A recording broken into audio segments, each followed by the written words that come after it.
Agora vai ver o pai e o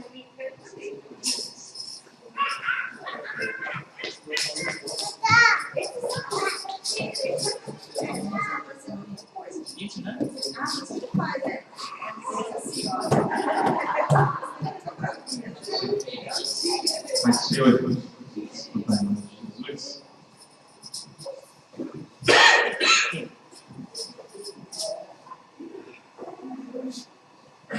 Vamos estudar a lição número 9 hoje.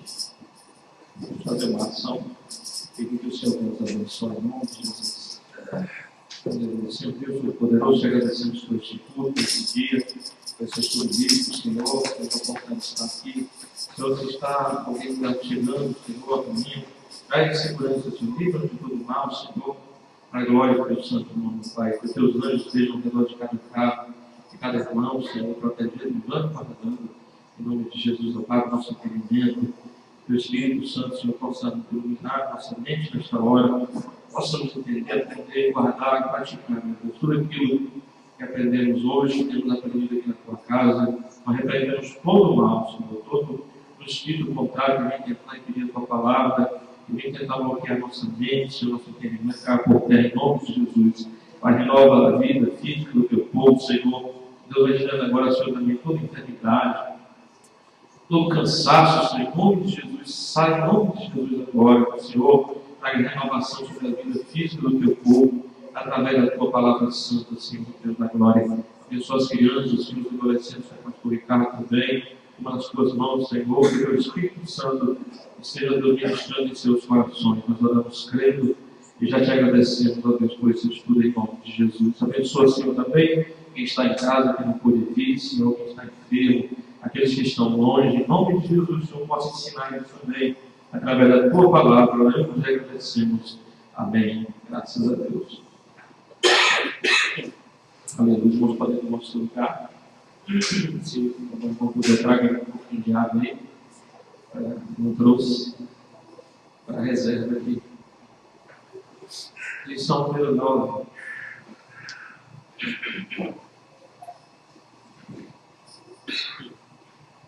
Texto bíblico básico, 1 João 2, do 15 ao 17, em Apocalipse 3, do 1 ao 5. Vamos ler juntamente? Diz assim: 1, 2, 3. Não ameis o mundo, nem o que no mundo há. Se alguém ama o mundo, o amor do Pai não está nele. Porque tudo o que há no mundo, a consciência da carne, a consciência dos olhos e a soberba da vida, não é do Pai, mas do mundo. E o mundo passa e a sua consciência, mas aquele que faz a vontade de Deus permanece para sempre. E ao anjo da igreja que está em Sardes escreve: isto diz o que tem os 7 Espíritos de Deus e as 7 estrelas.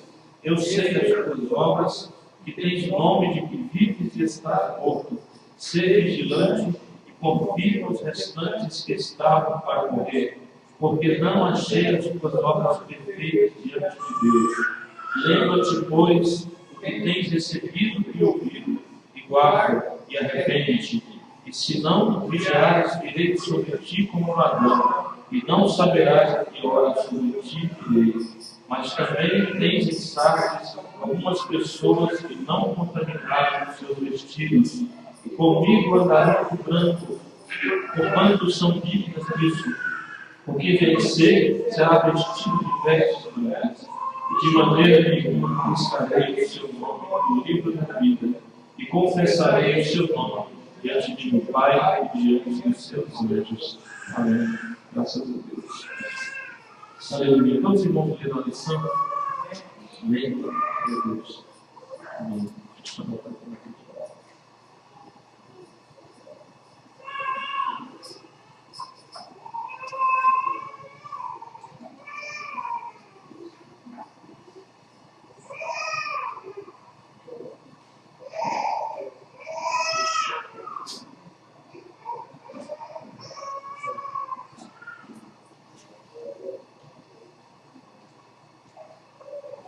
Silva.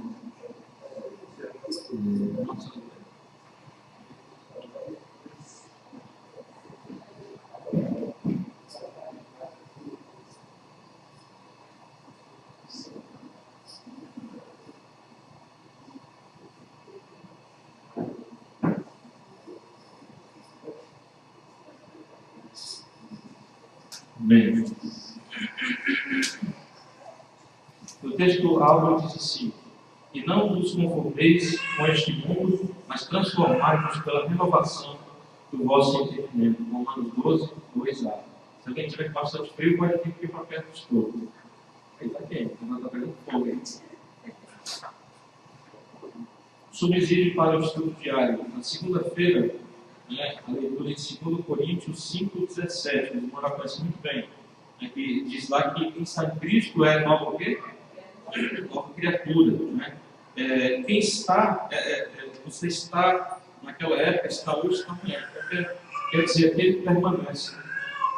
Aquele que permanece em Cristo. Esse é o sentido do que ele escreveu aí. Aquele que permanece em Cristo, ele passa a ser uma nova criatura. Tem que permanecer. Na terça-feira, em Gálatas 6,14, Paulo declarava: o mundo está morto para mim e eu estou morto para o mundo. A lição fala sobre contaminação com o mundo, E Paulo dizia isso: o mundo está morto para mim e eu estou morto para o mundo, ou para as práticas do mundo. Na quarta-feira, em 1 Coríntios 3, do 12 ao 16, somos templo de Deus e precisamos produzir o que agrada e glorifica a Deus. E as coisas do mundo não agradam e glorificam a Deus. Na quinta-feira, João 5, 18 e 19, diz aí que os verdadeiros filhos de Deus não vivem na prática do pecado. Ele vai dizer que o diabo não toca. É nesses que não vivem na prática do pecado. Na sexta-feira, Mateus 6, 22 e 23, cuidado com os seus olhos, se forem bons, você vai ter luz, se forem maus, será cheio de escuridão, trevas, Depende de como você enxerga, de como você vê, ou daquilo que você coloca os seus olhos. É como se fosse, a Bíblia fala, é a luz do corpo, é a candeia do corpo. No sábado, 2 Pedro 1, 3 e 4, Deus tem capacitado os que são seus para viverem como lhe agrada e sermos participantes da sua glória, tem nos feito participantes da natureza divina para nos livrar da imoralidade e dos maus desejos desse mundo. Então, o Senhor, a Bíblia diz que Ele nos capacita para isso, em 2 Pedro 1, 3 e 4. E Deus ele capacita o seu povo a viver de forma agradável e a participar da natureza divina para se livrar da imoralidade e dos desejos desse mundo. Então Deus ele simplesmente não manda só, Ele fala assim: você tem que se apartar, você tem que deixar, você não deve fazer. Ele capacita, a Bíblia fala que Ele dá condições de nós alcançarmos esse padrão dele para a nossa vida. O comentário diz assim, palavra introdutória: quando recebemos a Cristo como único Salvador e Senhor, nascemos de novo, João 3,3. Somos moldados pelo Espírito Santo que nos transforma em filhos de Deus, João 13,14. Como nós sabemos, nós temos aprendido já. Miguel, sossega aí, deixa a gente estudar. A Bíblia nos ensina que nós, todo mundo diz, as pessoas têm o costume de dizer assim: todos nós somos irmãos, todos nós somos filhos do mesmo pai, Mas na verdade a Bíblia não afirma isso. Ela diz que o homem só passa a ser filho de Deus a partir do momento que ele aceita Jesus, ou entrega a sua vida para Jesus, arrepende dos seus pecados, recebe a graça de Deus, recebe o perdão. Então, quando ele assume essa aliança com Deus através do sacrifício de Cristo, aí sim a Bíblia diz que ele passa a ter direito de se tornar filho de Deus por adoção. Então, antes disso, não tem outra forma, outra maneira, outro jeito.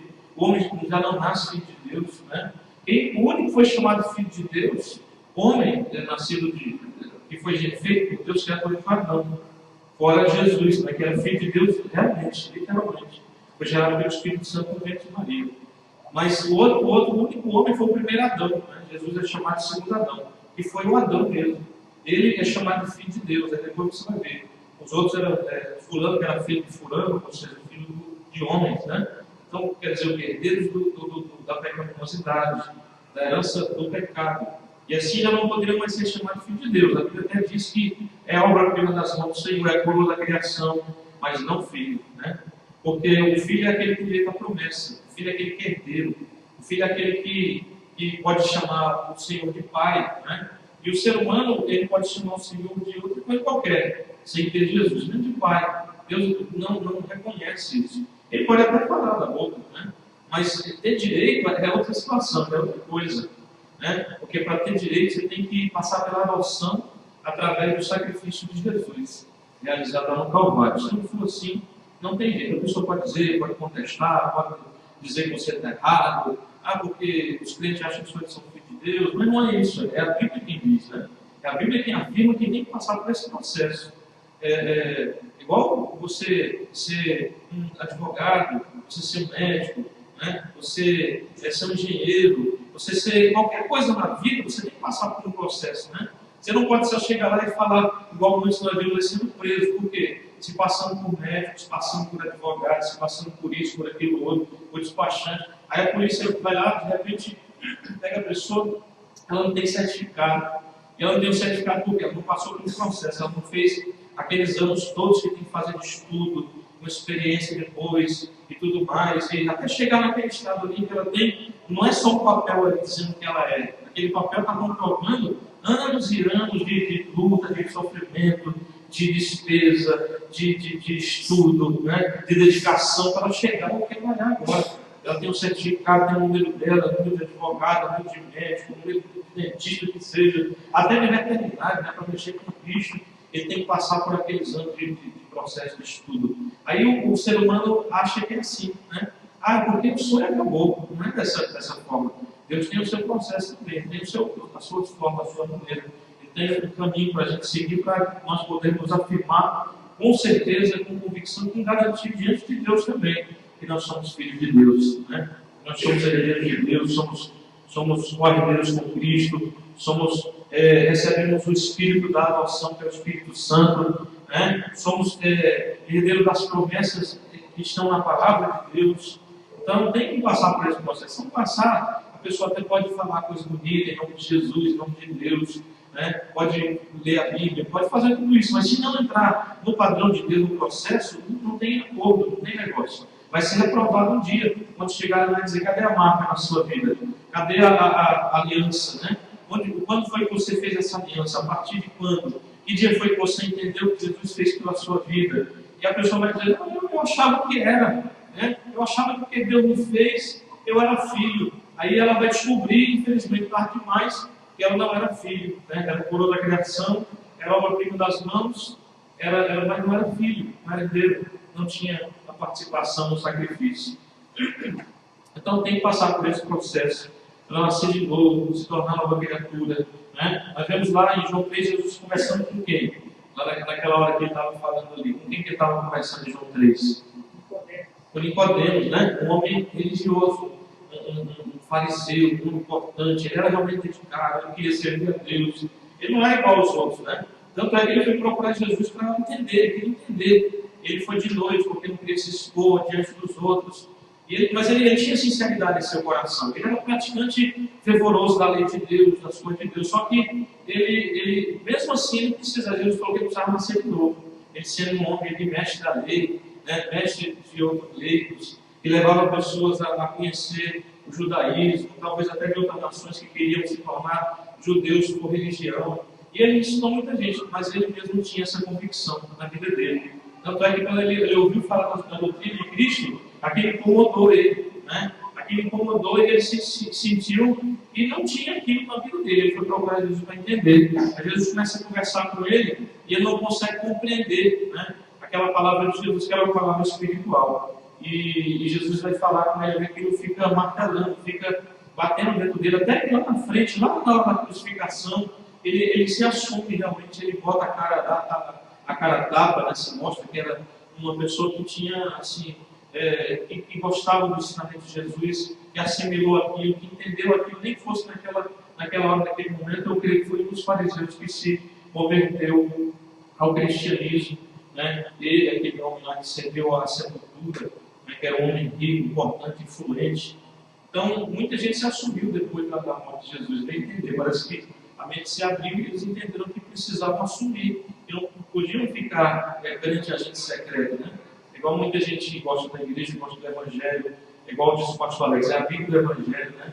É tudo que gosta, ouve, vem de vez em quando, mas não assume aquela aliança, aquela posição, aquela não entrega a vida, não nasce de novo, né?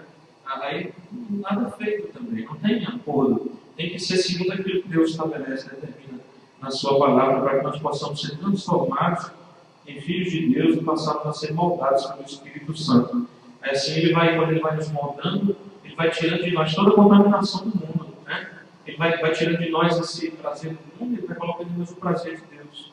É uma operação do Espírito Santo, né? Então, você vai ver que em Mateus 5, 6, 7, muita coisa que Jesus ensinou, os apóstolos eles só vão entender depois que eles começaram a ser trabalhados pelo Espírito Santo. Naquele momento ali, eles achavam impossível. Como é que pode perdoar 70 vezes 7? Dar a minha cara a tapa, né? Amar meu inimigo, orar pelo que me persegue.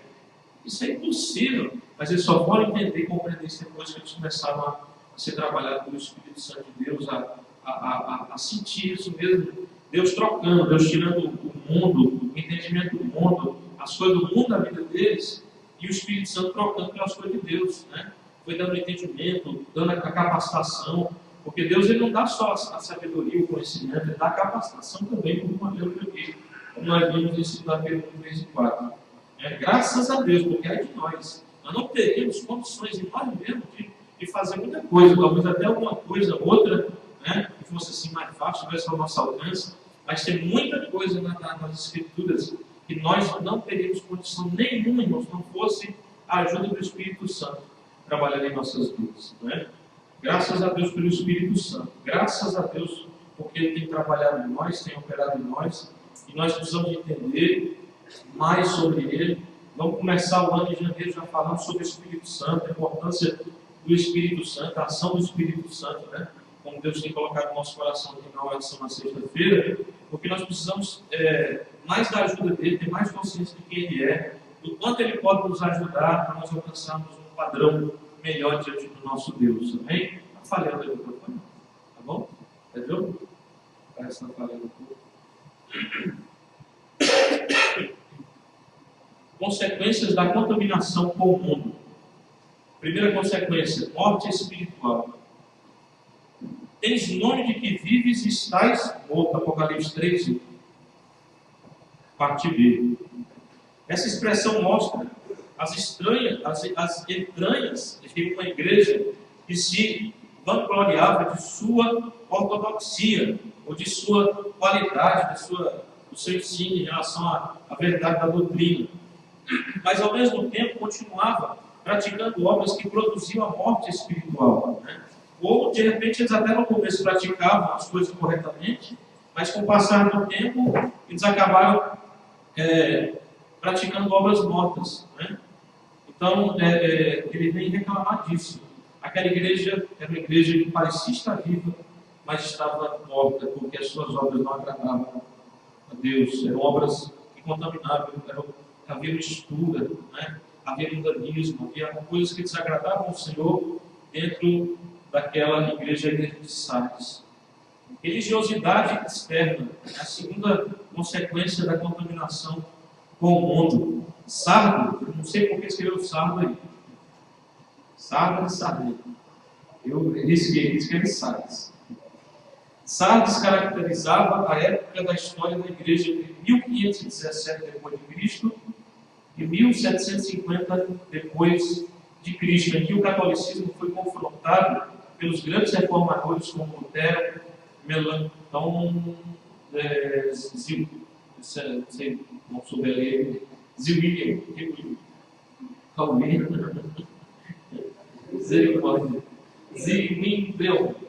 Calvino e outros, né? Então, religiosidade externa. A igreja foi levando isso, e depois entrou o catolicismo, e cada vez a religiosidade aumentava mais ainda. Deus estava longe cada vez mais da igreja, e já não é mais participante dela. Até que Deus veio e trouxe a reforma através de Lutero, né, e outros em cada lugar. Deus foi levantando homens que foram protestando contra a religiosidade externa da igreja. E hoje, graças a Deus, nós somos gratos a essas pessoas que foram valentes, deram as suas vidas, muitos deles deram a vida para trazer essa reforma para os nossos dias, e nós estamos precisando continuar reformando, né? Porque parece que a coisa vai voltando novamente à religiosidade externa, e é preciso nós sempre estarmos buscando a renovação da parte de Deus, não aceitando simplesmente tudo que as lideranças da igreja vão inventando, vão introduzindo, né? Porque muitas vezes a gente vem e aprende do jeito que a instituição ensina, e às vezes não é a forma correta. Por isso nós temos que sempre voltar, sempre a gente vai convergir para a palavra de Deus, né? Porque ela vai nos mostrar, e aí vão levantando outros reformadores também, e vão protestando aí, sendo voz que clama, e aí muita coisa vai mudando, né? Vai voltando realmente ao princípio da palavra de Deus. Muita coisa tem caído aí nesses anos de religiosidade, 1960, 50, 60, 70, 80, aí nos anos 90, 2000, aí foi caindo muita coisa que era tradicionalismo, religiosidade, né, que as pessoas criavam aquele tradicionalismo, colocavam acima da doutrina da palavra de Deus mesmo, oprimindo as pessoas, subjugando. Aí hoje tudo isso tem sido entendido, tem caído, porque vozes têm falado, né? Outra coisa que é consequência do mundo são obras imperfeitas. Mesmo que um crente se esforce bastante em sua igreja, olha só como é interessante isso, e seja prestativo, trabalhador, pontual, as suas obras não serão consideradas perfeitas sob o julgamento de Deus se ele estiver contaminado pelo mundo. É aquele caso da pessoa que é uma pessoa que serve, que ajuda, que auxilia, que trabalha, que gosta da igreja, que vem, que participa, né? E você vê uma pessoa assim, mas aí depois ela sai lá fora, e aí quando ela está no mundo, ela vive normal lá no mundo, mundão, as amizades, a conversa, né? O jeito de ser, as práticas, e ela acha que é normal. Aí quando eu estiver na igreja, não, eu tenho que me dedicar, eu tenho que servir, eu tenho que ajudar a fazer, ser pontual, mostrar trabalho, né? E tem muita gente desse jeito, né? E é um engano que o diabo lança na mente da pessoa, porque ela fora ela acha que pode viver da maneira que ela quiser, do jeito do mundo, e não, né? Isso não agrada a Deus. Nós temos que ser fervorosos também, sérios, corretos, prestativos, trabalhadores, pontuais, né? Nós temos que ter uma vida reta também lá diante do mundo, não entrar nas mesmas obras, fazer as mesmas coisas, né? Conversar as mesmas conversas, praticar as mesmas coisas, porque aí a gente vai estar vivendo, como o Elias falou, né? Cocheando entre dois pensamentos, porque enquanto a gente está ali no altar de Deus, a gente está servindo a Deus, mas quando já não está mais ali, acabou, então agora acabou. Não é nem que a pessoa assim hipócrita, ou que ela usa uma capa, ela realmente vive uma vida dividida e acha que aquilo é certo, né? Tem gente que tem hipocrisia, né? Faz por aparência. Essa pessoa que diz das obras imperfeitas é uma pessoa que faz de boa vontade. Ela faz mesmo, ela vai, ajuda. Mas aí quando chega lá fora, ela acha que não, agora aqui né? Já fiz minha parte espiritual, já fui lá no culto, já dei a parte de Deus, agora aqui da jogo. Mas não é assim, né? Deus não se agrada, se é obra perfeita, a pessoa tem que ser dedicada na igreja, fora da igreja, aquele tempo de Deus. Por quê? Porque o Espírito Santo ela vai levar na vida dela, na igreja, fora da igreja, né? Ele vai estar ali, ele não é uma pessoa que vem e que fica só um momento do culto e vai embora depois que a gente sai do culto. Ele vai com a gente, né? Ele permanece, ele fica, ele está com a gente ali, né? Em todo o tempo. Então, a gente tem que fazer com que ele permaneça na nossa vida, e a Bíblia diz não entristecer a ele, não fazer com que ele se afaste de nós, né? Então, por isso que em todo o tempo nós precisamos estar longe das contaminações do mundo, daquilo que a gente já sabe, já tem conhecido, já tem ouvido, né? Já tem buscado, já a gente sabe. O conhecimento que nós temos, os crentes sabem, muitos sabem, alguns andam na ignorância porque eles não ensinam, não têm interesse de ensinar, né? Se a pessoa está ali, vem, faz a sua parte com a igreja, ela vai lá, trabalha, é prestativa, é pontual, se ela dá o seu dízimo, a sua oferta, se ela anda naquela perfeição daquele momento da religião, aí para a igreja está bom, lá fora é problema dela, né? Mas não é assim, a igreja tem a responsabilidade de ensinar. Né? Que lá fora também a pessoa tem que ser uma pessoa correta, uma pessoa direita, uma pessoa que representa Deus. Né? Jesus falou que vocês são a luz da igreja, amém? Jesus falou, vocês são a luz da igreja, amém, irmãos? Falou o quê? Vocês são a luz? E é lá fora, né? É lá fora, principalmente lá. A gente vem aqui como se fosse para essa luz que a Bíblia fala dela é lâmpada, né? Não é uma luz assim, elétrica, de pilha, e se fosse também, a gente vem aqui e coloca a nossa tomada aqui na tomada espiritual de Deus, vem recarregar para quê? Para sair lá fora e continuar brilhando, né? A gente vem aqui e aprende a resplandecer a luz para chegar lá fora e brilhar, né? Não é aqui que a gente tem que brilhar, aqui a gente tem que se encarregar. A gente vem aqui para se abastecer do azeite, que mantém a lâmpada acesa. A lâmpada daquela época é o azeite, a presença do Espírito Santo, a palavra de Deus, né? Então a gente vem, se abastece, se fortalece, aí sai lá fora para resplandecer, para brilhar. E esse azeite você gasta lá, gasta. Aí no seu momento de oração, ou na igreja, ou no seu momento de Deus, você se reabastece para resplandecer.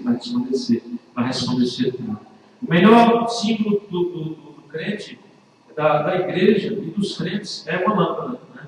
É justamente uma lâmpada. Foi o que João viu no Apocalipse. Ele falou que via 7 castiçados de ouro, né? 7 candeeiros, 7 lâmpadas. Né?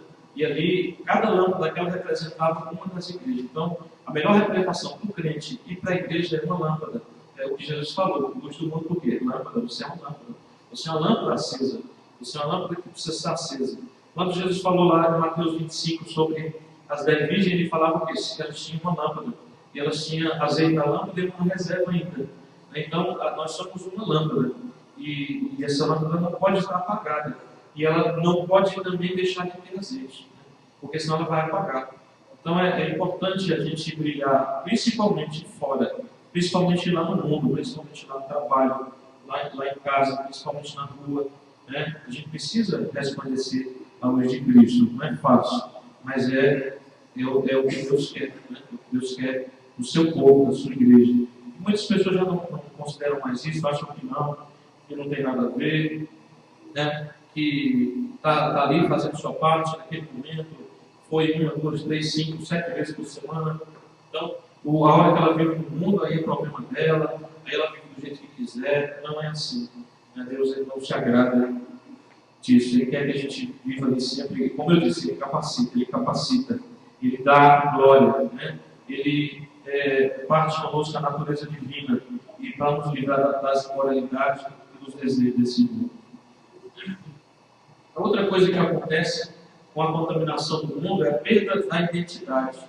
Um exemplo na história bíblica de contaminação com o mundo ocorreu durante os longos anos do exílio dos judeus na Babilônia nos dias de Esdras e Neemias. Houve uma séria descaracterização dos filhos dos judeus, que perderam a sua identidade devido ao casamento de seus pais com mulheres oriundas de povos pagãos.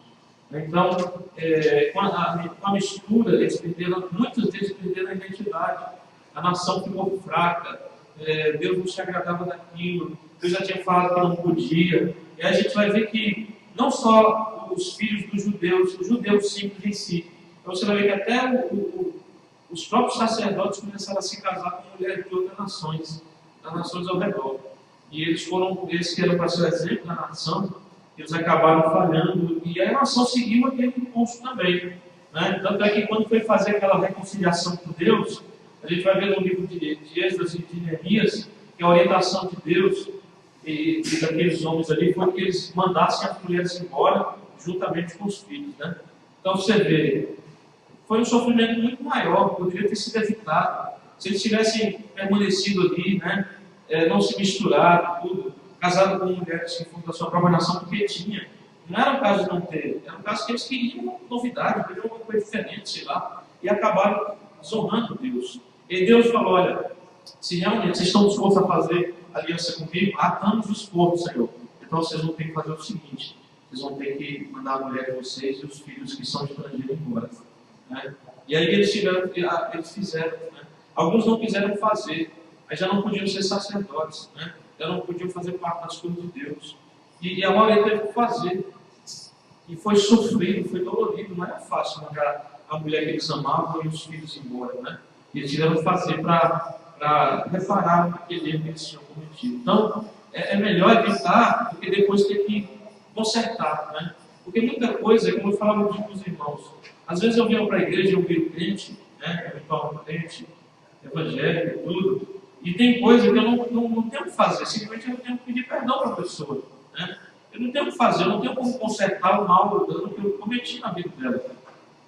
Eu não tenho como reparar, às vezes coisas por palavras, sei lá, eu prejudiquei a pessoa de alguma forma assim. Mas tem coisa que a gente pode reparar. Tem coisa que eu tenho como reparar, né? Por exemplo, eu tinha uma dívida com uma pessoa. Aí eu vi o cristão e falo, não, fulano, aqui a palavra de Deus fala lá que eu nasci de novo, né? Eu sou uma nova criatura, então aquela criatura velha que te devia morreu. E a nova criatura que te deveu, que nasceu, só te deve desculpa. E não é assim, né? A pessoa não vai aceitar isso. Se você realmente quer mostrar que mudou, que está arrependido do mal que cometeu com ela, né? Daquela falha que fez há anos atrás, a pessoa não conversa mais com você, não quer saber de você. Na verdade, você tinha que fazer o quê? Olha, fulano, eu peço perdão, cometi um erro, falhei e vou te pagar. Eu vou te pagar. A partir de hoje, Deus vai me dar condição, vai me dar força, e eu vou reaver tudo que eu defraudei de você. Né? É igual Zaqueu. Ele tinha condição na hora, né? A gente às vezes talvez nem tenha, mas você tem que mostrar que você realmente mudou, seu caráter mudou. Se tem como reaver, a gente tem que dizer, não, olha, eu vou devolver, né? Eu fiquei com a tua enxada lá, com o meu martelo, daí eu vou dar aqui, eu de volta eu te peço perdão, porque a partir de hoje eu sou cristão, eu não posso mais fazer as coisas erradas, e se eu posso desfazer, refazer o que eu fiz de errado, eu tenho que fazer, né? Então, às vezes, a pessoa ela tem condição de desfazer algumas coisas erradas que fez, e ela acha que é só pedir perdão a Deus, e não é bem assim, né? Se é alguma coisa que eu não tenho condição, simplesmente eu vou ter que dizer, olha, me humilhar diante da pessoa e falar, me perdoa, né?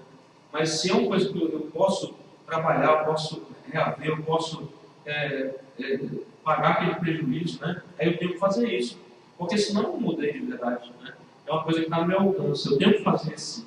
Então, é assim que eu vou mostrar que houve uma mudança de verdade na minha vida. E tiveram que provar isso, né? Devolvendo as suas mulheres e os seus filhos. Foi uma coisa drástica que Deus fez ali, mas tinha que ser dessa forma, para eles verem que não compensa, é melhor não errar do que errar e ter que depois sofrer a consequência dura do erro cometido.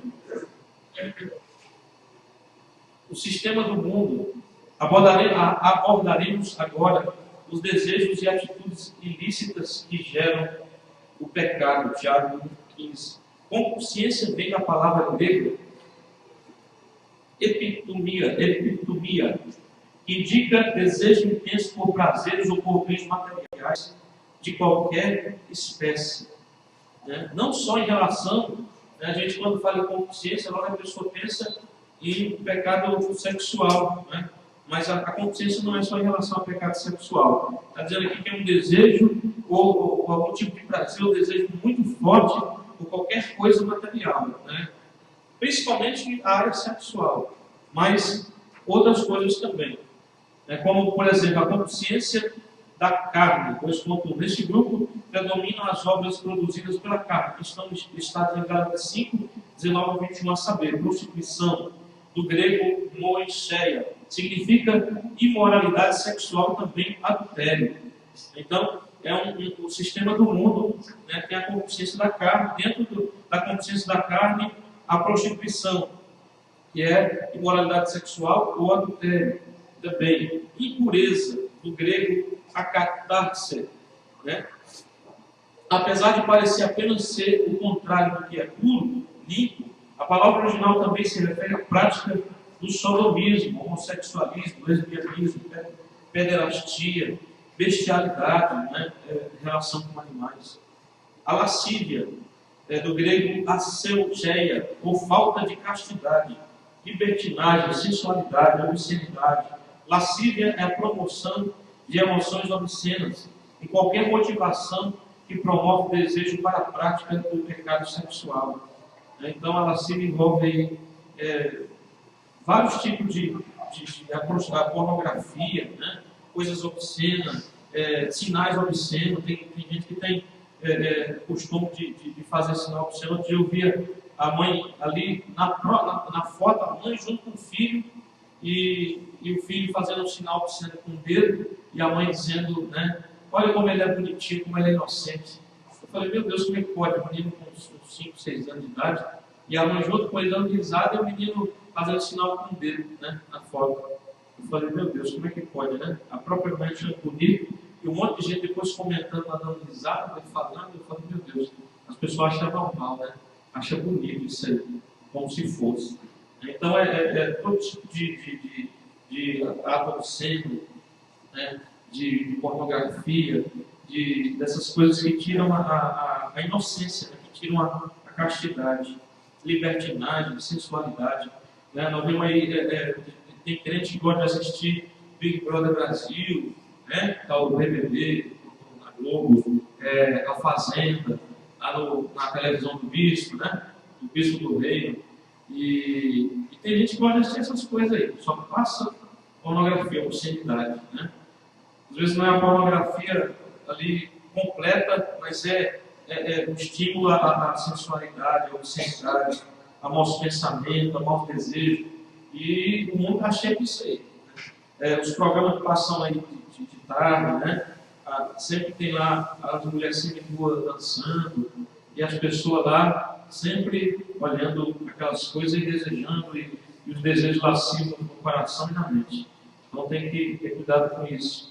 Idolatria, idolatria, adoração de imagens ou afeto apaixonante dado a qualquer coisa ou pessoa. Então não é só o ídolo de barro, de pedra, de madeira, de que seja, né? De pedra salão, de que seja que eles fazem de ouro, vestido com um mantozinho de peludo, de camurça, né? Coroa, com essas coisas tudo aí. Isso é idolatria, mas qualquer tipo de afeto apaixonado, apaixonante, amoroso a qualquer coisa ou pessoa também, inclusive pessoa viva. Né? A idolatria, a pessoa chama adolatria. Né? É um tipo de idolatria, chama adolatria. Você, por exemplo, idolatrar o pastor, idolatrar o fulano, o ciclano, o profeta, idolatrar o papa, idolatrar o padre. Né? Isso tudo a idolatria no ser humano, que é chamada de adolatria também. Então, um carro, uma casa, o dinheiro, são bens materiais, é uma herança, uma coisa que ficou de herança de família, às vezes uma boneca, um quadro, uma foto, né? Tem gente que idolatra muita coisa, não abre mão daquele de jeito nenhum.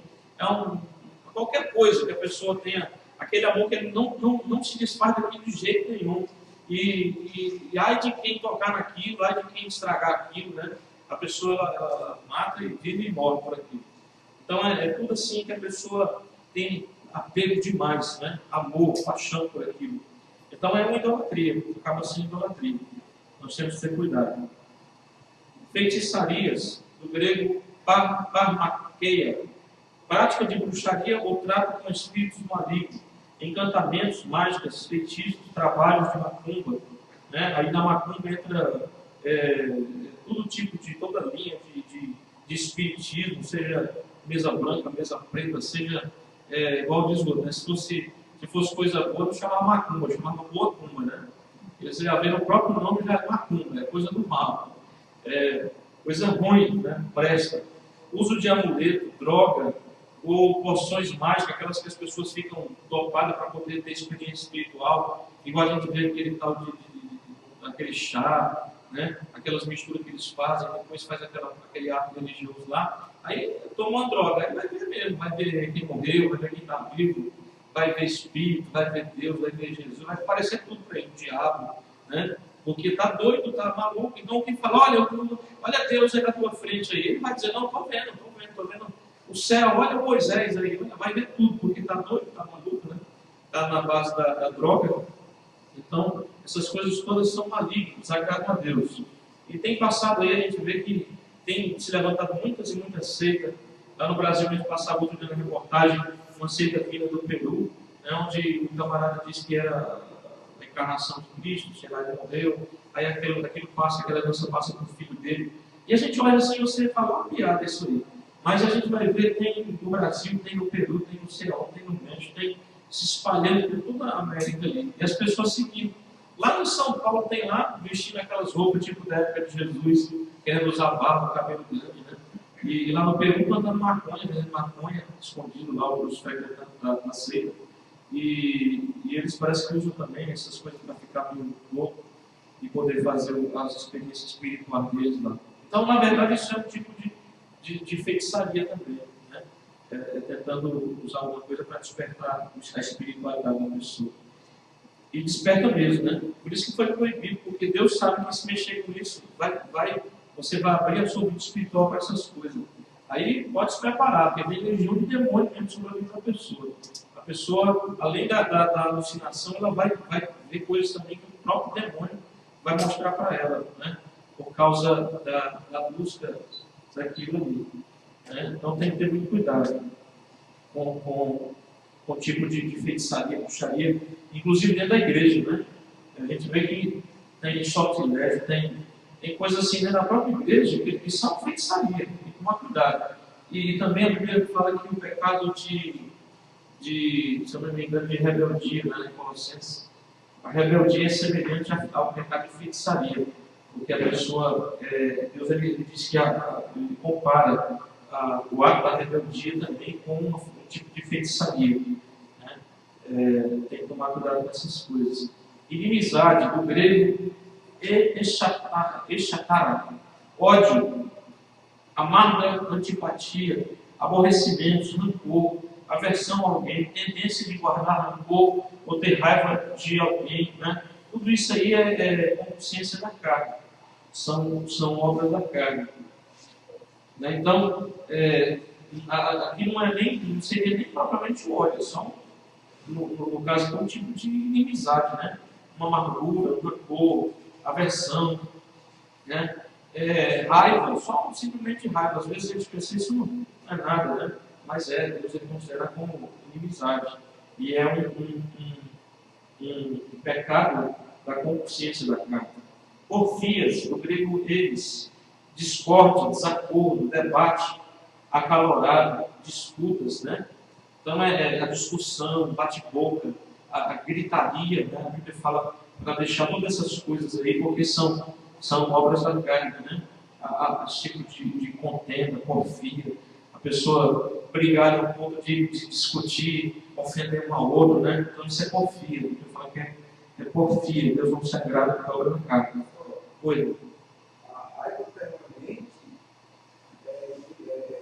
na inimizade, por exemplo, algumas situações que você fica com raiva. Sentir raiva, né?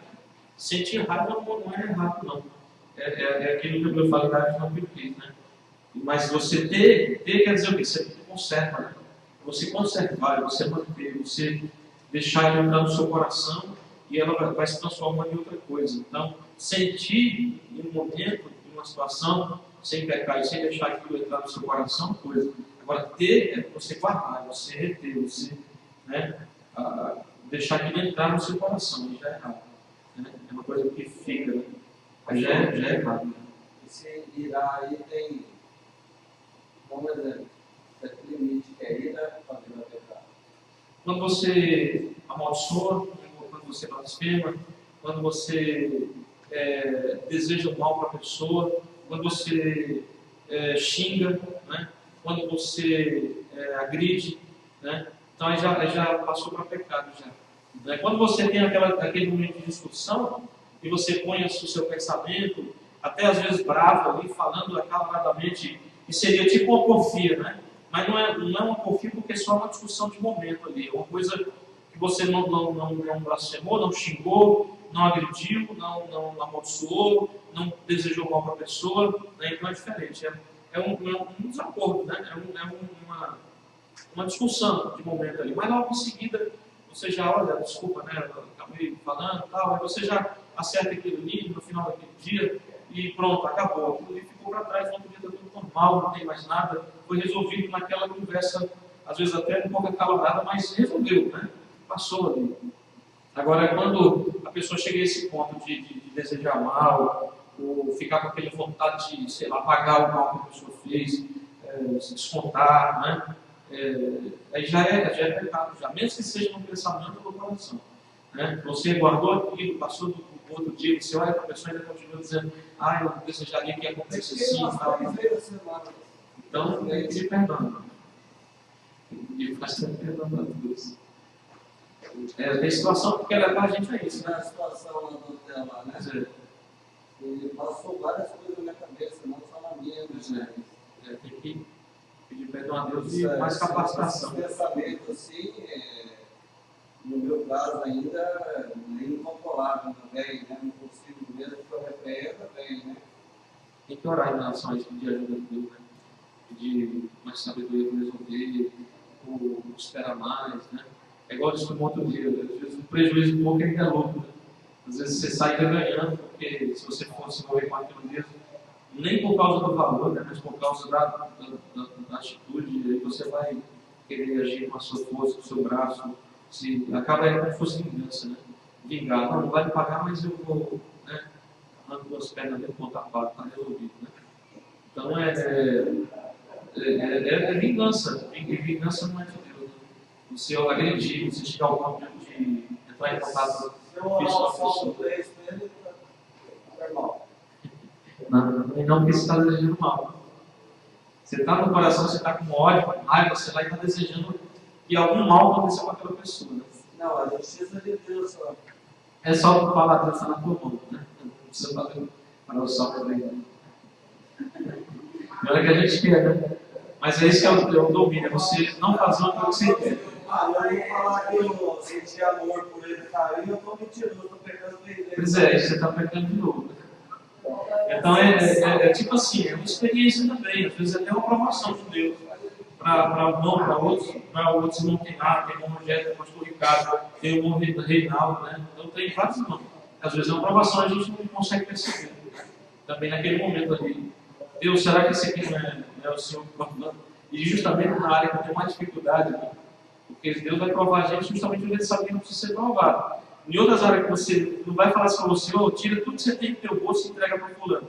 Ele não vai provar você nessa área, talvez, porque ele sabe o que você faz, né? Se ele mandar, você não vai nem perguntar duas vezes, você vai tirar e vai entregar. Então ele vai provar você justamente numa área que ele sabe que é difícil, né? E ali, muitas vezes, a gente aprendeu, aí venceu aquilo ali, né? Aí já não vai mais precisar ser provado naquilo, porque a gente conseguiu passar, né? Então, às vezes, até uma forma de Deus provar, é o inimigo se levantando também, porque sabe da busca, sabe da vontade, o Espírito Santo trabalhando, a gente se dedicando, igual a Armão fez aquele né, propósito com Deus na área material. Então, é tipo falar assim, tá vendo? Na hora que você faz, aí a coisa desanda, dá errado, anda para trás, e cadê o seu Deus e tal. É o diabo tentando questionar a fidelidade de Deus, né? Fazendo você pecar até contra Deus, não só contra aquela pessoa. E às vezes eu vou Deus provando também. Eu quero ver se meu servo vai me honrar, se ele vai ficar firme aqui e vai saber como lidar com essa situação. Né? Então não é fácil, mas a gente tem que parar e pensar, será que não é Deus me provando aí também?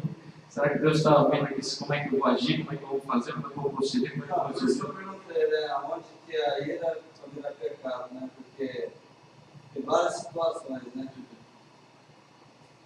Mas a gente tem que ser sincero mesmo. Eu senti, Deus, tenho dificuldade nessa área e preciso de ajuda. Preciso saber lidar melhor com isso, com situações assim que vem trazendo ira, injustiça, né? Porque é uma injustiça, não é uma coisa certa. A pessoa foi lá, trabalhou, fez a sua parte, de repente é injustiçado. É ruim, é errado na parte da pessoa, né? Mas Deus, olha, eu não sei lidar com essas coisas, então me ajuda. Se eu tiver que enfrentar uma situação assim de novo, Senhor, já dá sabedoria. Se for para eu errei alguma coisa também, já não devo me envolver em alguma situação assim, me mostre, me livra logo antes que aconteça, né? Para que eu não tenha que passar por um sofrimento assim e outras pessoas sofrerem também. Então é uma experiência de vida, uma experiência de fé, uma experiência, né, com Deus, uma experiência com o mal também, né? Com o mal que é nós, com o mal que é o diabo, né? Então tudo a gente deve olhar por todos os ângulos assim e da melhor maneira possível aprender, né? E sei lá, às vezes a gente erra, por exemplo, Deus, eu vou fazer, né? Uma coisa boa, igual a gente sempre tem falado, né? Vai ser bom para mim, igual eu falo, tem gente que está sendo ajudada, né? Tem gente que precisa falar, mas às vezes Deus não não deu uma resposta, não deu uma direção. A gente vê, é bom, tal, vai ajudar pessoas, vai ajudar outras pessoas, mas às vezes será que era Deus que queria que fosse, eu queria, então, às vezes a gente fica, não, a resposta tem que ser agora, né? A gente já fala assim, não, então eu vou ter que ir, eu vou ter que fazer. E às vezes, sei lá, Deus está na direção, está na frente. Tem todas essas coisas que a gente deve analisar, olhar e dizer, será que, onde foi? Será que eu errei uma coisa? Será que Deus está me provando? Será que, né? Então a gente tem que olhar para todas essas coisas, essas situações aí e pensar, analisar e dizer, não, eu vou, sei lá, vou pedir a Deus para me ajudar nessa área, né? Buscar uma direção da próxima vez, sei lá. Eu analisei tudo e cheguei à conclusão. Lá é o arroz e o É, exato. porque 2 semanas foi certinho. Pois é. Já é ímpio, né? Ímpio é mal do coração. É igual que a gente tem que, você vê que compra, por exemplo, você vende, igual uma vende salgado, aí vai numa firma, o camarada vai comer certinho, te paga direitinho, ou pega todo dia, paga, aí só para dar um voto depois, né? Oi, irmão, então, você me vende fiado mês que vem? Ah, tá bom, né? Fulano me pagou certinho, né? Foi fiel, então os irmãos se mexem com o negócio aí. O camarada agora faz o primeiro serviço, paga direitinho. Aí, mas é para quê? Porque tem um serviço maior para fazer depois e já está maquinando, né? Ah, depois eu dou um bote, eu vou fazer o serviço maior, já paguei, ele vai me dar confiança, aí lá na frente eu mando ele fazer outro serviço, ele vai fazer fiado, eu já estou usando ele. Né? Então tem um camarada que é ruim mesmo de coração, já maquina, já planeja assim tudo para 2 meses para frente, né? Às vezes como é que vai prejudicar? Porque já está na essência da pessoa, o mau caráter, o pecado, a maldade, desfazer do outro, né? Então, a gente tem que ter muita sabedoria nesse mundo de hoje para não acabar depois tendo esse tipo de sentimento, esses que motivaram ele, que assim, infelizmente acontece, né? A Bíblia fala para não cair nisso, mas caindo, não tem como também, é igual o vai pecar 2 vezes, eu pecou 3, vai pecar 4, né? Se dizer, não, eu estou amando ele, estou conseguindo orar, estou amigo dele, então dizer, Deus, eu não consegui nisso aí, falhei e preciso de ajuda, porque eu sofri injustiça, outras pessoas foram injustiçadas, e eu peço que o Senhor me ajude na próxima vez, se eu tiver que enfrentar uma situação assim, a lidar de uma forma melhor, porque infelizmente dessa vez eu não consegui. Né? E pedir perdão, né? Porque a Bíblia fala para não fazer, mas se fizer e acabar errando, a gente tem agora que consertar. Né? Tem que admitir e pedir um perdão através de Jesus. Mas não é fácil não, lidar com esse mundo hoje, ainda mais quando sabe que você é crente, que é um crente direito, um crente bondoso, um crente que ajuda, um crente que é honesto e tal. Tem muita gente ruim aí para querer prejudicar, querer tirar alguma coisa, né? Porque acha que o crente é pouco, né? Acha que o crente tem que fazer, tem que servir, tem que baixar a cabeça, tem que ficar ali para você cuspir em cima, pisar em cima. E aí a gente acaba sofrendo muita coisa por causa disso. E a gente não pode agir de forma errada. Né?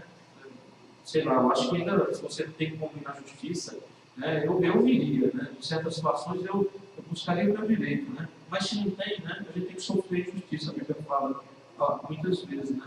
Para que Deus seja glorificado através da nossa atitude ali. Oi.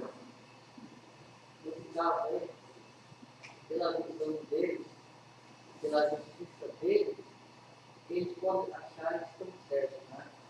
Está falando mal da gente por detrás, falando comentando, falando várias coisas, né? Mas queremos ser inimigo de nós, mas o certo seria a gente buscar orar por eles, né? Eles precisam, com certeza precisam. Bem dizer isso, né? A Deus, para que Deus chame eles para mostrar a justiça dele. É verdade. É igual hoje mesmo eu estava ouvindo a pregação da Joyce Meyer, de 26/12, poucos dias atrás agora. E ela falou que aconteceu uma coisa semelhante com ela. Ela tinha uma moça que trabalhava para ela, a moça estava numa lanchonete, numa cafeteria, e lá na cafeteria estava a esposa de um homem que a empresa dele trabalhava para ela, fazia serviço para ela. E o office boy da empresa dela. E o office boy dela, junto com a esposa desse outro homem que fazia serviço para ela, os dois estavam falando mal dela, né? Ah, aquela mulher, não sei o quê, ela vende um monte de coisa, ela não sei como é que ela faz com esse dinheiro, e o que ela faz, ela vive nesse luxo, não sei o quê, falando mal, acabando com ela. E aí a moça que trabalhava com ela, na casa dela, chegou e falou: olha, eu encontrei a fulana, mas o ciclano lá, que é o office boy da firma, e os dois estavam, né, descendo além de você, né? E falaram isso, falaram aquilo e tal. Aí a mulher ficou com uma raiva, ficou irada, né? E ela disse que nem dormiu, ficou pensando o que ele ia fazer. Ah, porque eu vou procurar o marido dela, e eu vou cortar os meus contratos na firma dele, e vou falar dela também, que ela fez isso, que fez aquilo. E o office boy, ixi, ela está cortado já vai ser demitido, aquele abençoado, né? Eu vou dar as contas dele, vai ficar sem emprego, e eu vou falar um monte para ele também. Por que ele pensa que é para falar mal de mim? Eu estou fazendo as coisas corretamente, não estou defraudando ninguém, fazendo nada errado. Ela formou aquilo na cabeça dela. Aí quando foi 3 horas da manhã, ela não conseguia dormir, e ela foi no banheiro, e acabou que ali o Espírito Santo, quando ela voltava, falou: vai orar, né? E aí ali ela foi orar, e o Espírito Santo falou para ela assim: você vai abençoar eles, você não vai fazer nada disso que você está querendo. Você vai orar por eles, você vai abençoar eles, você ainda vai mandar presente para eles, e vai elogiar eles ainda. O Espírito Santo falou, ela falou: eu vou fazer isso? Ela falou bem assim, né? Ali bem alto no meio da sala dela no escuro: eu vou fazer isso? O Espírito Santo falava para ela: você vai fazer, porque você é uma verdadeira crente ou não é?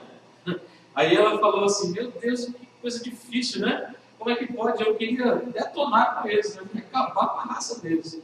E usando minha influência, usando minha autoridade que eu tenho, e estou sendo injustiçado e tudo mais. Aí o Espírito Santo fala: você vai abençoar eles, ora por eles agora, abençoa eles, e depois amanhã você vai mandar presente para eles, você vai elogiar eles, você vai, né, chamar seu office boy, você vai elogiar eles, você vai dar um aumento para ele, você vai dar um presente para ele, dizer quanto você admira ele, quanto ele é uma pessoa que tem que servir bem a sua firma. E ela falou: eu vou fazer isso? Aí o Espírito Santo falou: você vai, você não é crente? Você é crente ou não é? De verdade ou não é? Aí ela ficou naquela aflição a noite inteira. Aí depois ela foi sentindo paz e tal, aí falou: tudo bem, eu vou fazer, né? E ela fez. Ela mandou uma carta para a mulher, para o marido dela, elogiando o trabalho que a firma dele estava fazendo para ela, e elogiando a esposa dele, e que ela era uma mulher assim e tal, e ela admirava ela por certas coisas, que realmente não admirava ela antes de ela saber que ela havia falado mal dela, né? E ela falou, disse a mulher, tudo quanto é jeito, mandou presente para a mulher. Aí chamou o office boy, falou para ele, quando ela agradecia pelo serviço que ele prestava para a firma dela e tal, e abençoou ele, né? Ele falou um monte de coisa. Eu falei: meu Deus, que dificuldade, que coisa difícil, né? Mas é o que a Bíblia ensina, né? Se a gente for ver mesmo, é difícil, não é fácil não. A gente falar, igual ela falou, eu estava falando aqui para vocês aqui, ó, vocês, glória a Deus, aleluia, todo mundo ri, acho interessante, bonito, porque é coisa que acontece mesmo, mas eu quero que quando você sair daqui, que você tiver aqui lá, o Espírito Santo falar com você, fazer esse tipo de coisa ali. E ela falou: não é fácil não, eu queria que a minha vida fosse tão fácil como são as palavras sair da nossa boca, né? Eu queria que fosse fácil assim.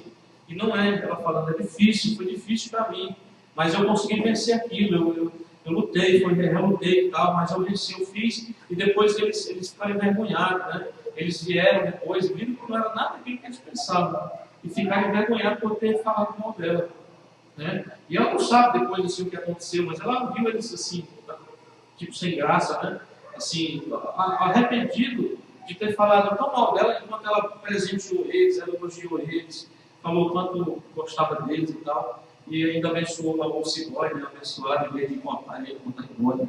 Ainda, sei lá, fazer de algum jeito que ele não conseguisse ter mais nada nenhum. Era o desejo dela, mas aí o Espírito Santo falou: você vai agir como uma crente de verdade. E é difícil, a gente for pensar mesmo. Ela falou: olha, vocês estão aí rindo aí, todo mundo está risado dela, né? Vocês estão rindo aí por quê? Mas olha, ela vai falar com vocês também. Uma hora vai acontecer com vocês, está acontecendo, e vocês vão ter que fazer a mesma coisa que eu fiz. E aí vocês vão ver como é difícil. Né? Mas ela conseguiu, né, vencer aquilo ali. E ela falou: viver aquilo que a gente fala não é fácil, né? E realmente não é fácil mesmo, né, em certas situações. Muito falando? Não vai acontecer não? Ela vai esperando. Oi. Vai dar uma caixa de chocolate para ele. Presente, elogia ele, fala quando você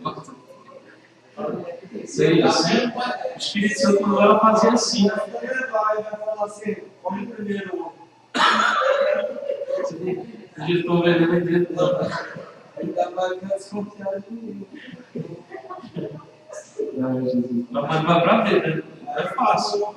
É igual o Pedro chega lá e Jesus pergunta assim, ó, quanto eu tenho que perdoar, né? Umas 7 vezes assim é demais já, né? Aí Jesus fala, não, é 70 vezes 7, ou seja, quantas vezes for necessário. Aí o Pedro tem que falar, ai meu Deus, é agora, né? Como é que eu faço para seguir esse homem? Deve ter ficado preocupado ali, pensando, mas isso é inatingível, isso é impossível, né? Mas ele conseguiu depois com a ajuda do Espírito Santo. Mas você imaginou o próprio Jesus, né? Quando foram prender ele fala, olha, não, aquele que fere com a espada, pela espada vai ser ferido também. E ainda, né, bendizem aquelas pessoas na cruz e tal. E naquela hora falou assim, olha, se eu quisesse, eu chamava aqui, Deus enviava legião de anjos agora para me ajudar, para me socorrer. Mas não é o meu propósito, né? Ele foi, se entregou, aí começaram a espancar ele, a bater a noite inteira, aí o dia todo sofrendo, até as 3 da tarde, né? Então foi tratar ele pior que um bicho, um cachorro, qualquer coisa assim. Né? E ele ali não abria sua boca, ou seja, tem gente que fala que ele ficou mudo, né? Não abriu a boca para nada, mas ele sofreu, ele sentiu. Ele não abriu a boca para quê? Para fazer isso, né? Para dizer, pai, olha, mata esses infelizes agora, pai, olha, me tira daqui e manda os teus anjos aí, mata todo mundo agora, né? Sacerdote, esse povo da multidão, esses bandos de covardes, mata tudo agora. Jesus não se deixar levar pelo sentimento da raiva, da ira, do desgosto, né? De não ter feito nada, de ter feito só o bem, e aquelas pessoas fazendo aquilo com ele, vai lá, subindo do Pilatos, lá do Herodes, mata todo mundo, né? Ele poderia ter feito isso, ele, né, eu creio que assumiria o seu lugar no céu novamente, acabava exterminando com a humanidade, pronto, era problema resolvido, né? Problema solucionado. Eu sempre ali, né? Não, vou tentar mais uma vez, vou dar mais uma chance. Porque se a gente for ver, a gente se colocar no lugar também entre nós e Deus, a gente vai ver que era o que a gente merecia, né? Era o desprezo, era o sofrimento, era já ser fulminado logo assim por Deus. Ele mandar o raio aqui, de um olhar e fulminar a terra e acabar com tudo logo, matar todo mundo com sofrimento eterno. Porque se a gente for ver, era o que a gente merecia, né? Pela nossa, os erros que a gente comete, sempre erra com Deus, falha, Deus fala, Deus pede, Deus. E a gente sempre ali, né, praticando as mesmas coisas, Deus sempre oferecendo perdão. Então a gente vai ver que nós somos semelhantes, né? A essas pessoas que têm feito hoje o mal para vocês. A gente às vezes é assim com Deus, muita gente é assim com Deus, né? E Deus sempre está ali dizendo, não, vou dar mais uma chance, né? Ele me deve, ele disse que ia fazer para mim, que ia me dar isso, aquilo, que me servir melhor. Em 2012, no começo ele falou que ia trabalhar para ganhar alma, que ia se esforçar, que ia orar mais, que ia ler a palavra, mas ele ficou me devendo, né? Mas eu vou perdoar isso aí, vou dar mais uma chance de 2013, porque a gente diz, Deus, olha, vou dar mais uma chance. Aí Deus fala, tá bom, vou te dar mais uma chance, né? Então, se a gente for ver, a gente é justo com essas pessoas também. E Deus sempre está nos concedendo uma oportunidade, né? Então, Deus parece que ele deixa até acontecer assim, igual, imagina o Osés, né, que casou com uma prostituta, né? Foi ele, né? Osés.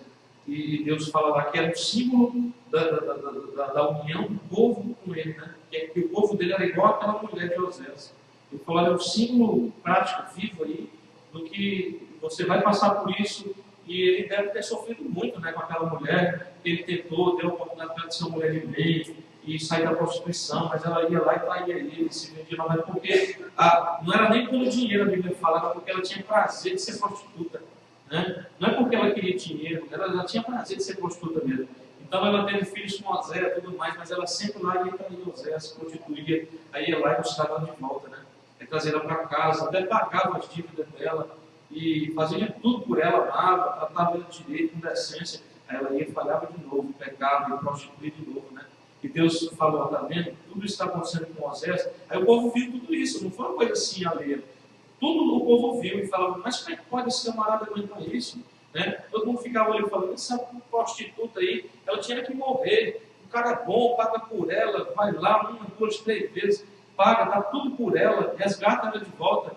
E ela não dá valor, né? Tem filho com ele, como é que pode uma coisa dessa? O povo, eu acho que já queria matar ela, queria apedrejar ela e os filhos juntos, né? Mas aí Deus veio e falou, olha, tá vendo tudo que está acontecendo? Pois é, Osés é o meu símbolo de Deus, e ela é símbolo de vocês, Israel. Né? Assim vocês fazem comigo, assim vocês me tratam, né? eu faço tudo por vocês, eu achei vocês como uma prostituta que estava perdida, suja, eu fui lá, resgatei, paguei, aí vocês voltam para a prostituição. E aí Deus mostrou claramente ali, eles puderam entender o que Deus sentia. O Osés, então, imagina, como é que ele entendeu o que Deus sentia, né? Ele mais do que ninguém, entendeu esse negócio da infidelidade entre Deus e Israel, né? Na prática mesmo da vida dele. Então é sugoi. Às vezes a gente é assim também, né? Estamos aqui na lição. Emulações já foi, né? Emulações, Elóis, eles excessivos, ciúme, luta para sobressair através do sacrifício ou dano de outros. Né? Então tipo puxar um tapete para passar por cima de alguém para poder se dar bem às custas daquela pessoa, por causa da inveja, do ciúme. Aquele que está sempre querendo sobressair, faça o que tem que fazer. Né? Tem que derrubar, puxar tapete, ele faz. Iras. Do grego tumos, cólera, indignação, fúria, profunda e duradoura, né? É uma coisa assim que enraizada mesmo, que acaba se transformando em outras coisas, como a raiz de amargura, o ódio, né? Pelejas, do grego eritheia, facções, conflitos, disputas, brigas com palavras, competição para obter superioridade, vantagem verbal ou física. Então a gente vê que tem coisa que é até bem semelhante, mas que é um pouquinho, tem uma certa diferença. Dissensões, do grego distostasia, divisões, partidos, desordem, provocação de conflito na igreja, em casa, no governo, em qualquer outro lugar.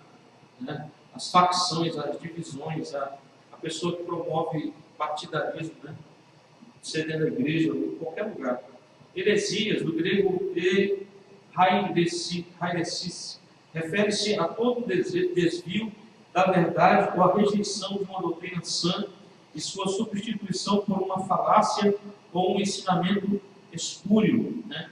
Então é uma coisa falsa, uma coisa que distorce a verdade, uma coisa que vai totalmente contrária à verdade de Deus. Isso é coisa da carne também. Invejas, do grego tonoi, ciúmes e vontade de obter bênçãos, propriedades ou dons alheios. Né? Então, bênção por inveja não é bênção, é maldição.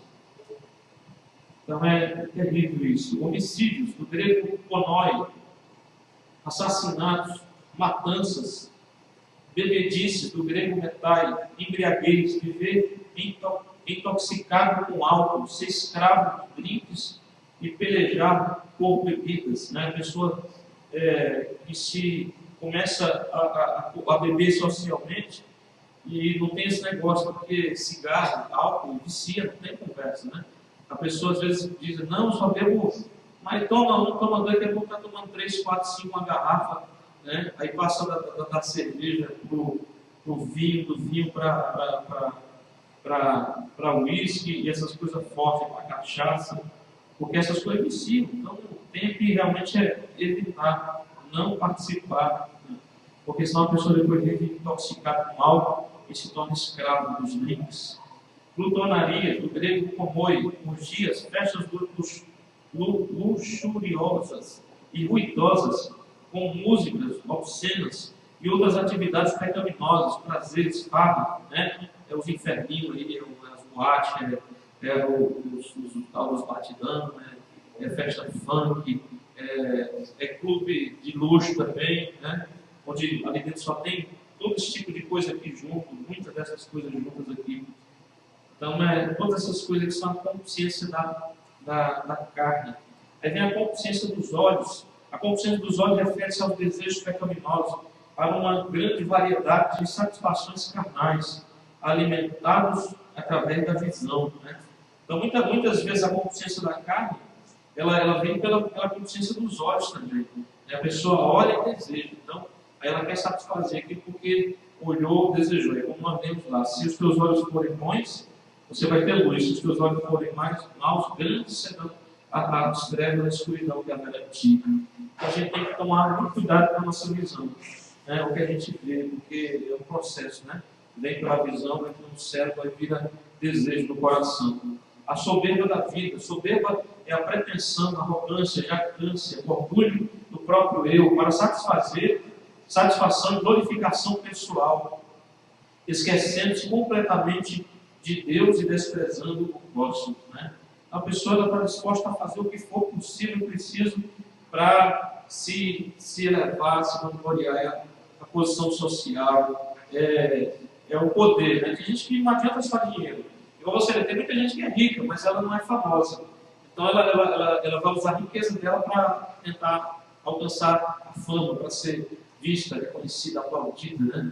Então ela quer ter poder também, não quer só ter dinheiro. Só dinheiro não basta, ela quer ser famosa, conhecida, quer ser elevada, né? Acima dos outros, que todos falem o nome dela, que o nome dela esteja ali nas revistas de chique, nas marcas, né? Então as pessoas querem isso aí. É a soberba da vida, né? Não basta, a pessoa ela tem fome demais ainda, né? E ela faz tudo para alcançar isso aí. Como vencer o sistema do mundo? Ser vigilante. Significa estar atento às artimanhas do inimigo e barrá-las ainda a tempo. Daniel estava vigilante sobre o que aconteceria na corte do rei Nabucodonosor e decidiu firmemente não se contaminar com os manjares do rei, que eram sacrificados a entidades pagãs antes de serem consumidos. Então a gente vê que nós temos que ser vigilantes como foi Daniel. Não era só ídolo, né? A Bíblia fala em 2 Coríntios 10, se eu não me engano, que por trás do ídolo tem um demônio, né? A gente vê que tem gente que faz lá suas rezas para os ídolos e muita coisa acontece, né? Por quê? Porque os demônios que estão por trás do ídolo, eles atuam, eles fazem aquilo se cumprir para quê? Para que a pessoa fique ainda mais na idolatria. Né? Às vezes ela não está no espiritismo, mas está na idolatria. Por trás do ídolo tem o demônio agindo muitas vezes. E estar vigilante aqui, em outra versão, onde nós vemos, diz ser vigilante, né? Ou seja, acordem, né? Na versão NTLH diz acordem, né? Diz aqui no versículo 3, lembra-te, pois, do que tens recebido e ouvido, e guarda-o que pratica, obedece e arrepende-te. E se não vigiares, ou se você não acordar, aí Deus diz, virei sobre ti como ladrão, ou seja, virei de surpresa, no momento em que você não espera. Como ladrão quer dizer isso, não é que ele vem roubar nada, né? E também, se for para tirar alguma coisa desse mundo, é para tirar o que presta. O ladrão, quando vai na casa, ele não fica roubando mesa, cadeira, né?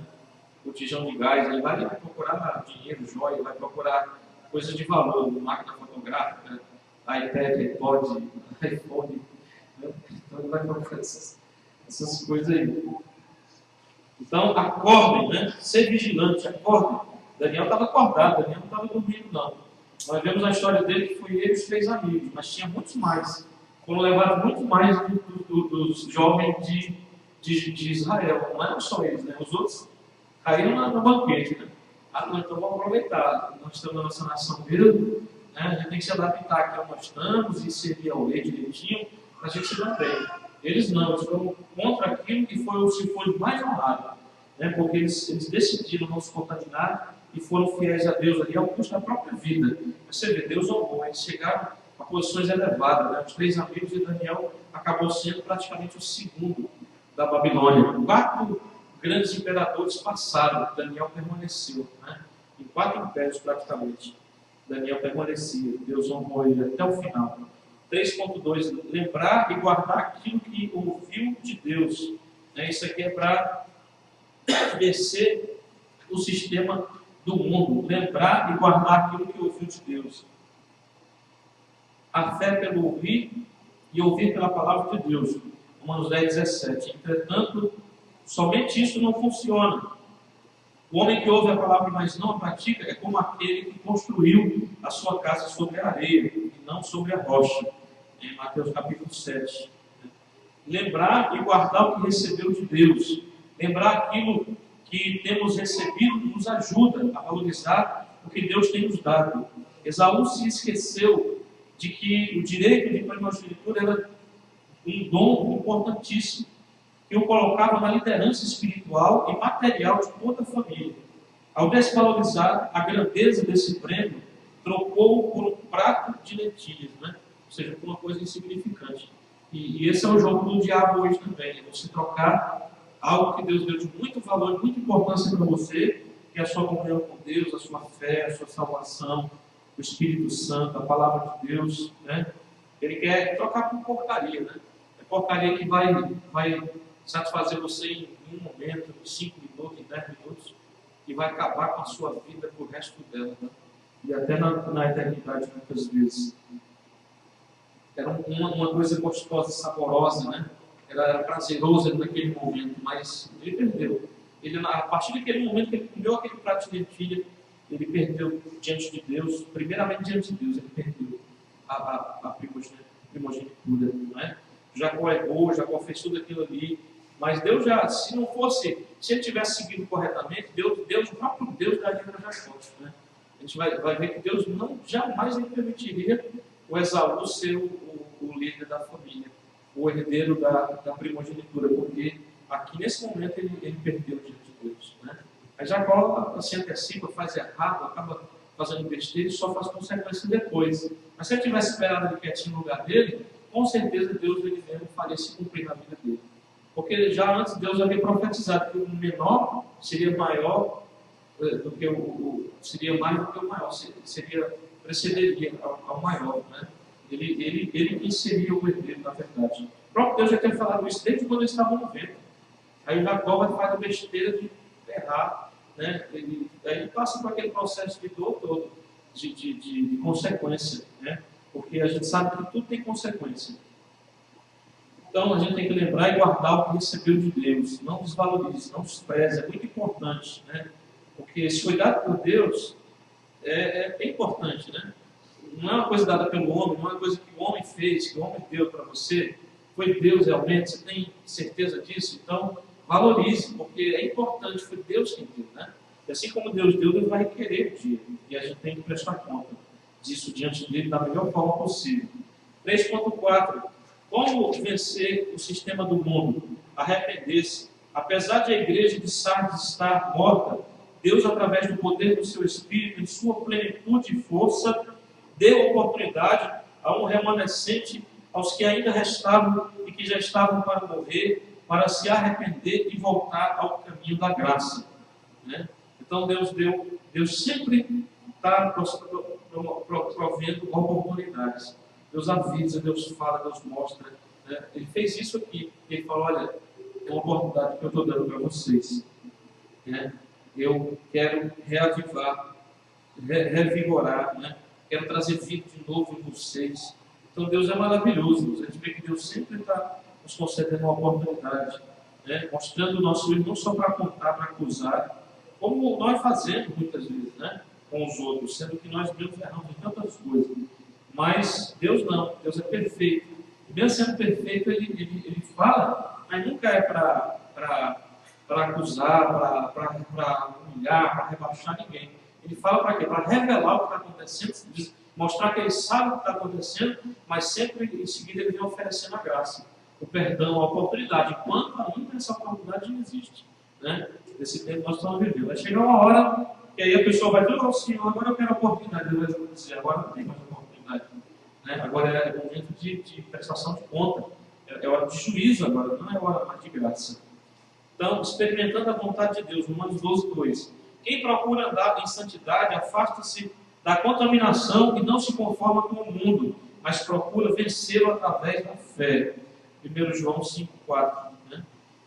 Então, assim nós experimentaremos a vontade de Deus, quando nós nos afastarmos das contaminações desse mundo e não nos conformarmos com ele, procurarmos vencê-lo através dessa fé do Espírito Santo. A fé que fala aqui seria a palavra, né? Não é só o acreditar, o crer, a própria palavra, o sistema que nós estamos dentro dele de fé, né? Então, através dessa palavra, de toda essa estrutura que nós temos recebido pela palavra de Deus, essa nossa fé aqui, né?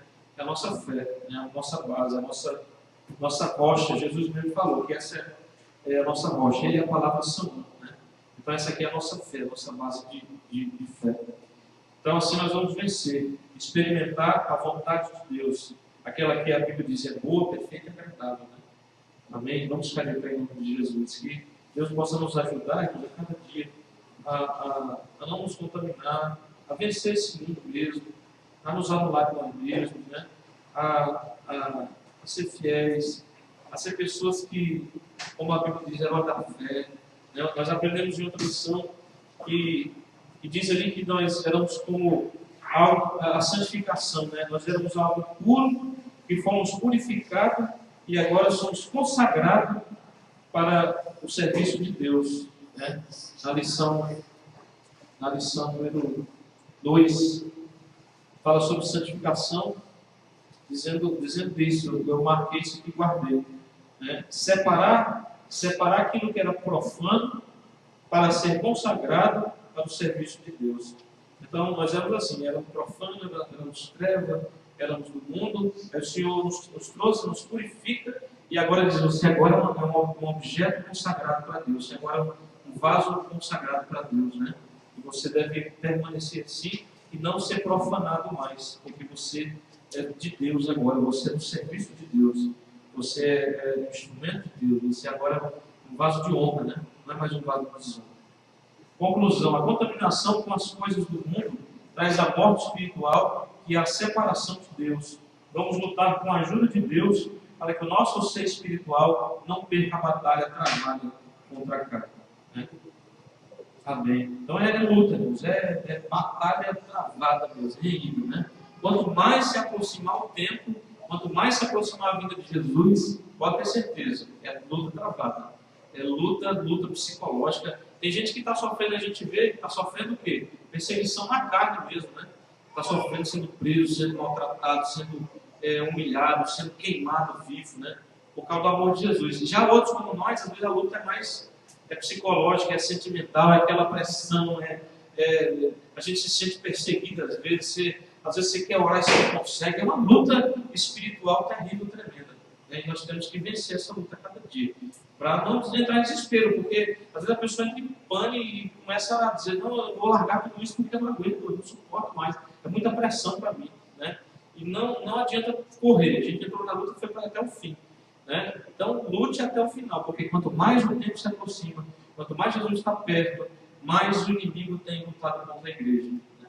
Nós precisamos lutar. Eu falando sobre esse caso também, eu estava vendo um testemunho sobre uma mulher que disse que foi no inferno. Ela foi 15 vezes, né? Segundo o relato dela. E eu acredito no testemunho. Deus, ele mostra mesmo. E não é incoerente, não é fora antibíblico nem nada. Então ela disse que Deus permitiu com que ela visse algumas alas do inferno. Justamente onde estavam crentes, pastores, pessoas que eram da igreja e haviam morrido. E foram para lá. E aí Deus vai mostrando, o anjo lá, sendo quem está com ela, vai mostrando ali qual era a causa daquela pessoa estar ali. Né? Aí eu coloquei até no YouTube, é interessante a gente ler. A gente não fica encucado com isso não, mas é interessante a gente ler. A gente ver, assistir, porque assim tem coisa que é proveitosa. A gente para pensar, para meditar. Uma das coisas que ela falou era crentes que amaldiçoavam as pessoas. Inclusive pastor, por exemplo, o membro dizia que ia sair da igreja. Né? Aí o pastor, ela chegava ali, até com humildade, o pastor, olha, eu não estou me sentindo bem aqui, eu quero sair da igreja, né? Mas assim, eu queria que o senhor me desse uma carta de recomendação, eu vou procurar outra igreja para congregar. Não queria contenda com o pastor, estava satisfeito com a igreja, com alguma coisa, até com o pastor mesmo, e mesmo assim foi lá com humildade pedir a bênção para sair. Aí o que o pastor falava? Se não vou dar carta, coisa nenhuma. E se for dar carta, ainda eu vou botar lá um monte de coisa contra você, que você não vai arrumar a igreja não para você congregar mais. Se me ligar, eu vou falar um monte de coisa, e eu te amaldiçoo se você sair da minha igreja. E a pessoa, às vezes, ainda saía assim mesmo. Não, eu não aceito isso, não, eu vou ficar aqui, eu quero, eu vou sair assim mesmo. E explico em outra igreja, quem me aceita, me aceita, né? Aí ela viu lá muitos pastores e crentes que amaldiçoavam outras pessoas, né? Então é uma coisa muito séria. Aí ela foi vendo lá vários tipos de coisa que era mulher que orava pelo marido e ela não conseguiu converter o marido, ela entrou em desespero e se suicidou, né? Porque era crente até, fiel, tal, buscava. Aí ela viu que o marido se convertia e o marido ficava oprimindo os filhos às vezes. Aí ela entrou em desespero, uma pressão tão grande do diabo que estava na vida dos filhos do marido, que ela acabou se suicidando e acabou indo para lá. E era uma mulher que era uma crente direita, mas entrou em desespero e fez uma besteira, né? Então ela vai relatando assim, vários casos de várias pessoas que ela ela via Deus ali, mostrava para ela, dava para ela trazer e falar para as pessoas: não pratique esse tipo de coisa. Né? Pastor ladrão, era missionário que era falso missionário. Então ela viu vários casos assim, ela vai relatando, e eu creio que Deus permite sim, né? Para quê? Para trazer. E aí Deus mandando para quê? Trazer alerta não é nem para o mundo, não é para a igreja. E mostrando que lá no inferno tem um monte de crente lá. Outra coisa que eu falei com os irmãos no outro dia, ela disse que viu lá, mas tinha gente que não acabava mais. E ela falou que aí o anjo lá, quem estava mostrando para ela, disse que aquelas pessoas estavam ali por causa da murmuração. Né? E aí aquele anjo falava para ela: muitos milhares vieram para cá, e muitos milhares ainda virão por causa do pecado da murmuração, só por causa desse pecado que Deus considera muito grave. Aí ele vai mostrando para lá e vai dizendo que era porque aquelas pessoas estavam lá. E todos ali eram crentes, né? O mundo era crente. E os demônios tinham muito prazer. Ela disse que os demônios que ficavam ali para torturar essas pessoas, eles ficavam se babando, e era tipo bem organizado, como se fosse assim uma fila, e cada um tinha o direito de, quando ia lá, martirizar, ia fazer aquela pessoa sofrer, torcidar aquela pessoa. Eles ficavam lá o quanto queriam, aí ficavam maltratando, aí daqui a pouco o outro já ficava babando para poder ir lá, porque era um ex-crente na terra. Eles têm, como se tivessem mais prazer de atormentar os ex-crentes que foram para o inferno do que os próprios ímpios, né? Que era ímpio, já era normal mesmo ser ímpio, né? Então ela falava isso assim e trazia uma palavra que Deus falava: desperta, a igreja desperta, porque tem gente que está caminhando para lá, né? Então é bem assim, é bem arrepilante até, horripilante. Você ouve assim, você fica meio com medo. Você começa a se analisar e falar: Deus, misericórdia de mim, eu não quero ir para esse lugar, não. Começar a ir para lá e os demônios ficam lá babando, já querendo dizer: oh, carne nova, vamos trucidar, faz fila aí. Né? Está chegando um crente lá que não conseguiu caminhar, morreu e veio para cá. Vamos fazer fila, gente. Então é bem assim, aterrador. Né? A gente tem que, eu acho interessante a gente ouvir essas coisas assim e tirar o proveito que a gente pode tirar. Pastora missionária Leonardo, se não me engano, no testamento. Vale a pena, ela fala muita coisa certa. Né? Vamos orar ao Senhor, agradecer a Deus por esse estudo em nome de Jesus. Senhor nosso Deus, te agradecemos por esse momento, Senhor, onde podemos meditar a tua palavra em relação a esse assunto, Deus, é importante para a nossa vida, Pai. E nós vemos que hoje a igreja tem falhado tanto. O mundo, Senhor, tem entrado dentro da igreja. A igreja tem tentado sustentar o mundo, para trazer o mundo para a igreja, mas o mundo tem entrado, Senhor, da forma pecaminosa, errada, falha. Deus, não queremos que isso aconteça em nossos corações, não queremos que isso aconteça na nossa igreja. Nos guarda, Senhor, nos livra. Que a cada dia o teu Espírito Santo venha direcionar esse lugar. Em nome de Jesus, ó Deus, enche os nossos corações. Nos ajuda a vencer tudo aquilo que nós temos, em que temos falhado, aquilo que falta na nossa vida, o que falta ser consertado, acertado. Senhor Deus, em relação aos desejos da carne, aos desejos dos olhos, a soberba da vida, Pai. Em nome de Jesus, Senhor Deus, mostra, revela, Pai, aquilo que está no nosso coração ainda, que ainda falta ser tratado, trabalhado, removido, e que o Senhor tenha liberdade para tirar. Em nome de Jesus, ó Deus, nós clamamos, Pai, pela igreja no mundo todo, Senhor, porque a cada dia vemos coisas tão estranhas, vemos, Senhor Deus, coisas tão zombosas, coisas tão erradas, Senhor, acontecendo dentro dessa instituição, que deveria ser, Senhor, ó Deus, a maior representante de Cristo aqui na terra. Tenha misericórdia de nós, igreja, Senhor, e venha trazer uma limpeza, um tempo de purificação, que o Senhor tire quem tiver que ser tirado, seja pastor, seja líder, Senhor, que o Senhor, ó Deus, até se tiver que fechar, Deus, lugares que são falsos, que têm pregado heresia, que Deus faça a obra, Senhor, traga, Senhor, um tempo de limpeza, de purificação, Senhor, porque o teu povo tem que ser um povo consagrado ao Senhor, em nome de Jesus, Pai amado. Nós pedimos, ó Deus, oramos e te agradecemos por tua palavra, em nome de Jesus. Amém. Graças a Deus. Aleluia. Deus abençoe os irmãos. Deus possa fazer com que cada um de nós meditemos mais e analisar mais essas coisas na nossa própria vida. Amém? Confio o seu irmão na parte do Senhor. Em nome de Jesus, amanhã, 9 horas da noite, nós estamos aqui. Quem puder, estaremos aqui orando ao Senhor, nosso Deus. Em nome de Jesus. Amém? Deus abençoe. Confio o seu irmão e diga para ele aí, né? Medite na palavra de Deus. Se aplique a palavra de Deus.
Amém.